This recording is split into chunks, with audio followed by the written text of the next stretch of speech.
What's cracking, everybody? Today we're gonna talk about what order you should make your drinks in. Your drinks, they're not your drinks. What order you should make drinks in when groups of people come into the cafe.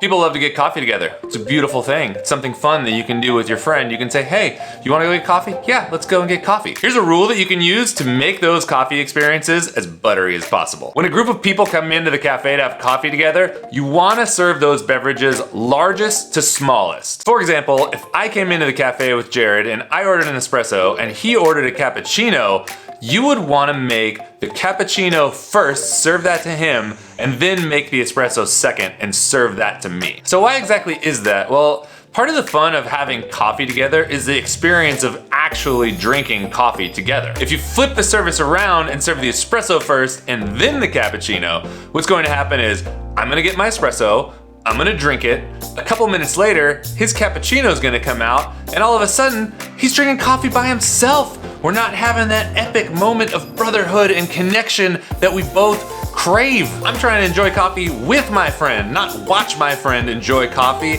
It's kind of like watching someone else eat when you don't have food in front of you. Oh, cool, you're having dinner? That's fine. I'm just sitting here. Hope it's f***ing delicious. If we use that largest to smallest drink rule, he gets his cappuccino, he starts drinking it. A couple minutes later, my espresso comes. He's not done with his cappuccino yet. Boom! All of a sudden, we're having coffee together. It's like magic. It's even more noticeable in big groups if you got an espresso drinker, a cappuccino drinker, maybe a couple large mocha drinkers in the same zone.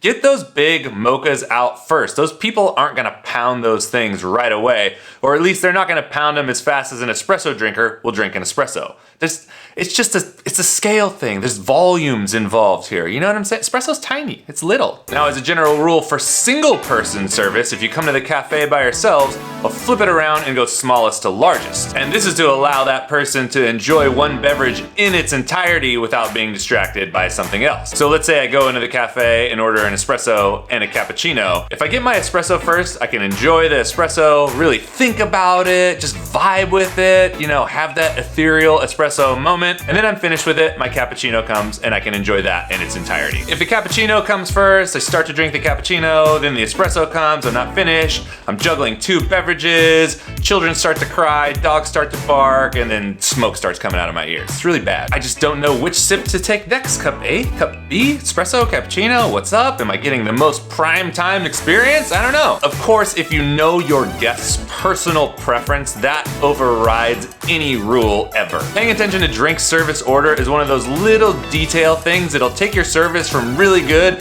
to out of this world. It's one of the things I really appreciate, and it's one of the things that not a ton of people focus on, and that makes me sad. So if you want to promote community, if you want to promote togetherness, if you want people to have the most epic group cafe experience, remember, for groups, serve drinks largest to smallest, and for individuals, unless you know otherwise, smallest to largest. Hope that's useful for y'all. Stay dialed, and I will catch you on the flip side.